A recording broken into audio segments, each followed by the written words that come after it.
আসসালামু আলাইকুম। সবাইকে আমন্ত্রণ এনবিএস আন্তর্জাতিক সংবাদে। শুরুতে NBS24.org শিরোনাম। ইরানের বিরুদ্ধে ট্রাম্পের বড়সড় যুদ্ধ শুরু, ইতিহাসের সবচেয়ে বিধ্বংসী অর্থনৈতিক অভিযানের হুমকি।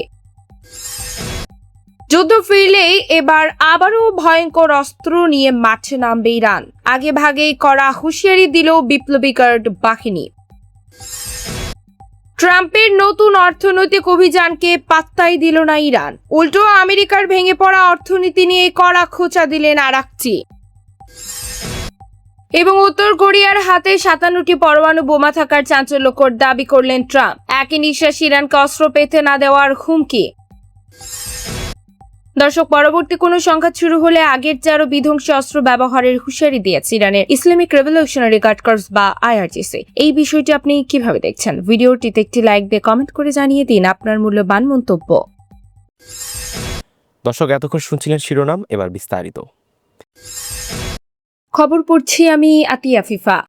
ইরানের বিরুদ্ধে ট্রাম্পের বড়সড় যুদ্ধ শুরু, ইতিহাসের সবচেয়ে বিধ্বংসী অর্থনৈতিক অভিযানের হুমকি। ইরানের বিরুদ্ধে ইকোনমিক D10 নামের একটি নতুন অর্থনৈতিক অভিযান ঘোষণা করেছেন যুক্তরাষ্ট্রের প্রেসিডেন্ট ডোনাল্ড ট্রাম্প। আসন্ন এই অভিযানকে এই যাবৎকালের সবচেয়ে বিধ্বংসী অর্থনৈতিক অভিযান বলে দাবি করেছেন তিনি। সেই সঙ্গে হুঁশিয়ারি দিয়ে ট্রাম্প বলেছেন, বিশ্বের কোনো দেশ যদি ইরানকে সাহায্য করতে এগিয়ে আসে, তাহলে অদূর ভবিষ্যতে সেই দেশকেও কঠোর পরিণামে ভুগতে হবে। গত বুধবার নিজের সামাজিক যোগাযোগ মাধ্যম ট্রুথ সোশ্যালে পোস্ট করা এক বার্তায় এই অভিযানের ঘোষণা ও হুঁশিয়ারি দেন ট্রাম্প। তিনি লেখেন, ইসলামী প্রজাতন্ত্র ইরানকে তার চেয়ে বেশি সুযোগ সুবিধার কেউ দেয়নি, অথচ তারা চুক্তি করতে ব্যর্থ হয়েছে। তাই তিনি ইরানের বিরুদ্ধে সবচেয়ে বিধ্বংসী অর্থনৈতিক অভিযান ঘোষণা করেছেন, যা এর আগে কোনো রাষ্ট্রের বিরুদ্ধেই নেওয়া হয়নি। তার ভাষায় এটি হবে একটি অর্থনৈতিক যুদ্ধ, যার জেরে ইরান আন্তর্জাতিক বিশ্ব থেকে অভূতপূর্ব মাত্রা বিচ্ছিন্ন হয়ে যাবে। ট্রাম্প আরও ঘোষণা দেন, অভিযান চলাকালে কোনো দেশ যদি তার অর্থনৈতিক প্রতিষ্ঠান, বাণিজ্য, বিমানবন্দর কিংবা সরকারি প্রতিষ্ঠানের মাধ্যমে ইরানকে কোনো ধরনের সহযোগিতা করে, তাহলে সেই দেশকেও ভয়াবহ অর্থনৈতিক পরিণতি ভুগতে হবে। তেল চোরাচালান, পণ্য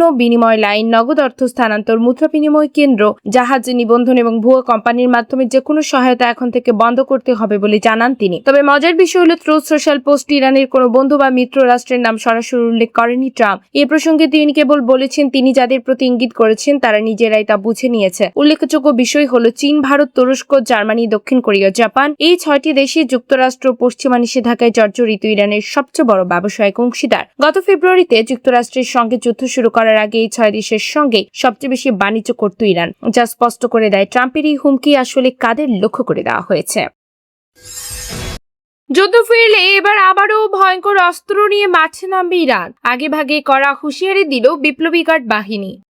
পরবর্তী কোনো সংঘাত শুরু হলে আগের চেয়ে আরো বিধ্বংসী অস্ত্র ব্যবহারের হুঁশিয়ারি দিয়েছে ইরানের ইসলামিক রেভলিউশনারি গার্ড কর্পস বা IRGC। ইরানের রাষ্ট্রীয় সম্প্রচার মাধ্যম IRIBর বরাতে গত বৃহস্পতিবার আল জাজিরার এক প্রতিবেদনে তথ্য জানানো হয়েছে। প্রতিবেদনে IRGCর মুখপাত্র সর্দার মহিবিকে উদ্ধৃত করা হয়, যিনি বলেন, ইরান এখনো অস্ত্র উৎপাদন অব্যাহত রেখেছে এবং ভবিষ্যতে যুদ্ধ শুরু হলে তাদের ব্যবহৃত অস্ত্র আগের তুলনায় অনেক বেশি উন্নত ও শক্তিশালী হবে। মহিবির ভাষায়, IRGCর ক্ষেপণাস্ত্র ব্যবহৃত ওয়ারহেডের ধ্বংস ক্ষমতা আগের যুদ্ধগুলোর তুলনায় অনেক বেশি এবং নতুন কোনো যুদ্ধ শুরু হলে অস্ত্রের সক্ষমতা ও প্রযুক্তিতে বড় ধরনের পরিবর্তন দেখা যাবে। নতুন প্রজন্মের ওয়ারহেড আরো বেশি নির্ভরতা এবং ক্ষেপণাস্ত্রের পাল্লা বাড়ানোর মতো প্রযুক্তিগত পরিবর্তন আনা হয়েছে বলে জানান তিনি, যদিও নির্দিষ্ট সক্ষমতা বা সংখ্যা নিয়ে বিস্তারিত কিছু বলেননি। এদিকে যুক্তরাষ্ট্র ইরানের সামরিক সংঘাত মধ্যপ্রাচ্যের গণ্ডি পেরিয়ে এবার সমগ্র ইউরোপে ছড়িয়ে পড়ার আশঙ্কা দেখা দিয়েছে। মার্কিন প্রেসিডেন্ট ডোনাল্ড ট্রাম্প যদি ইরানি অবকাঠামোয় সামরিক অভিযান অব্যাহত রাখেন, তবে জবাবে ইউরোপ অবস্থিত মার্কিন সামরিক ঘাঁটিগুলো সরাসরি হামলার পরিকল্পনা করেছে তেহরান। যুক্তরাজ্যের প্রভাবশালী সংবাদ মাধ্যম ফাইন্যান্সিয়াল টাইমসের এক বিশেষ প্রতিবেদনে তথ্য প্রকাশ করা হয়েছে।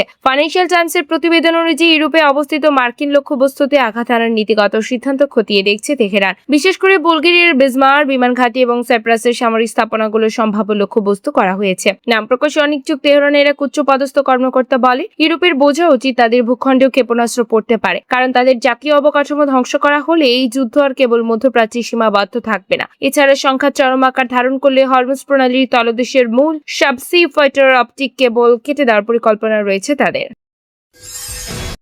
ট্রাম্পের নতুন অর্থনৈতিক অভিযানকে পাত্তাই দিল না ইরান, উল্টো আমেরিকার ভেঙে পড়া অর্থনীতি নিয়ে কড়া খোঁচা দিলেন আরাকচি। ইরানকে চাপে ফেলতে সম্প্রতি ইকোনমিক ডে নামে এ যাবৎকালের সবচেয়ে বিধ্বংসী অর্থনৈতিক অভিযানের ঘোষণা দিয়েছেন ট্রাম্প। তা যুক্তরাষ্ট্রের পরাজয়কে আরো বড় করে তুলবে বলে মন্তব্য করেছেন ইরানের পররাষ্ট্রমন্ত্রী সৈয়দ আব্বাস আরাকচি। এই সুযোগে যুক্তরাষ্ট্রের কেন্দ্রীয় সরকারের বিপুল পরিমাণ বকেয়া ঋণ ইস্যু নিয়েও কড়া খোঁচা দিয়েছেন তিনি। গত শনিবার সামাজিক যোগাযোগ মাধ্যমে এক্সে দেওয়া এক বার্তায় আরাকচি বলেন, তথাকথিত অর্থনৈতিক ডে আসলে আমেরিকার নিজস্ব সংকট, অভূতপূর্ব ঋণ ও ক্রমবর্ধমান সুদের খরচ থেকে জনগণের মনোযোগ সরানোর একটি কৌশল মাত্র। তার ভাষায় ব্যর্থ নীতিগুলো জোরদার করা হলে একদিকে যুক্তরাষ্ট্রের নিজেদের পরাজয় আরো বাড়বে, অন্যদিকে ইরানের সঙ্গে তাদের শত্রুতার মাত্রাও বাড়বে। ট্রাম্পের কথিত অর্থনৈতিক অভিযান আসলে অর্থনৈতিক সন্ত্রাসের, আর এই সন্ত্রাস বৈশ্বিক অর্থনীতিও বিভিন্ন দেশের সার্বভৌমত্বের জন্যই বড় হুমকি বলে মন্তব্য করেন তিনি। উত্তর কোরিয়ার হাতে 57টি পরমাণু বোমা থাকার চাঞ্চল্যকর দাবি করলেন ট্রাম্প। একই নিঃশ্বাস ইরানকে অস্ত্র পেতে না দেওয়ার হুমকি। উত্তর কোরিয়ার সর্বোচ্চ নেতা কিম জং উনের কাছে কমপক্ষে 57টি শক্তিশালী পরমাণু বোমা আছে বলে দাবি করেছেন যুক্তরাষ্ট্রের প্রেসিডেন্ট ডোনাল্ড ট্রাম্প। পরমাণু বোমার অধিকারী হওয়ায় উত্তর কোরিয়ার সর্বোচ্চ নেতার সঙ্গে মিলেমিশে থাকা জরুরি বলেও মন্তব্য করেছেন। গত বুধবার মার্কিন প্রেসিডেন্টের সরকারি বাসভবন ও দপ্তর হোয়াইট হাউসের নতুন একটি হেলিপ্যাড উদ্বোধন করেন ট্রাম্প। সে সময় সাংবাদিকদের সঙ্গে মতবিনিময়কালে তিনি বলেন, কিমের কাছে 57টি শক্তিশালী পরমাণু বোমা আছে। এটা কখনোই ঘটতে দেওয়া উচিত ছিল না। তিনি প্রেসিডেন্ট থাকলে এটা হতে দিতেন না। তবে কিম পরমাণু বোমা তৈরিতে সফল হয়েছেন এবং তার কাছে সেগুলো আছে বলে স্বীকার করেন ট্রাম্প। তার ভাষায়, কিমের সঙ্গে তার খুবই ভালো সম্পর্ক, কিন্তু ইরানকে তিনি কখনোই পরমাণু অস্ত্রের মালিক হতে দেবেন না। কিয়েভে রাতভর মিসাইল ড্রোন তাণ্ডব চালালো রাশিয়া। শিশু হাসপাতাল ও স্কুলেও হামলার শিকার, প্রাণ গেল অন্তত 13 জনের।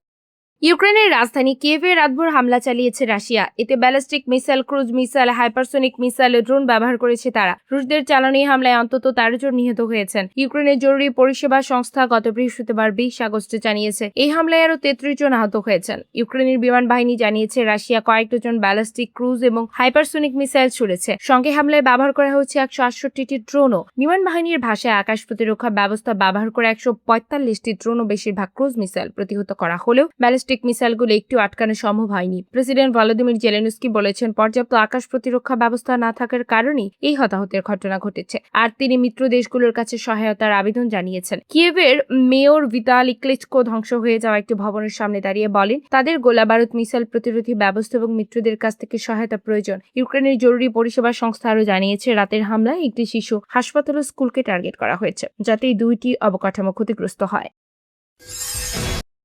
আমেরিকার নতুন অর্থনৈতিক হামলার হুমকিকে পাত্তাই দিল না তেহরান। একের পর এক ভুল হিসাবে বারবার ব্যর্থ হচ্ছে ওয়াশিংটন।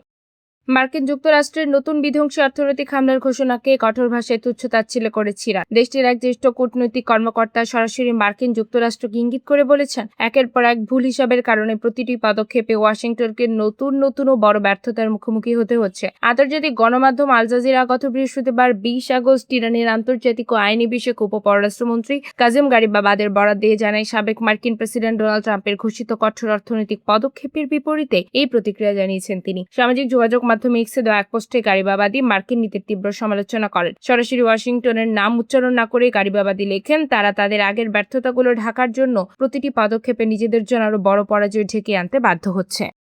দর্শক, এই ছিল এখনকার মতো। আমাদের পরবর্তী সংবাদ দেখার আমন্ত্রণ জানিয়ে বিদায় নিচ্ছি আমি শফিউল আলম আরাফ।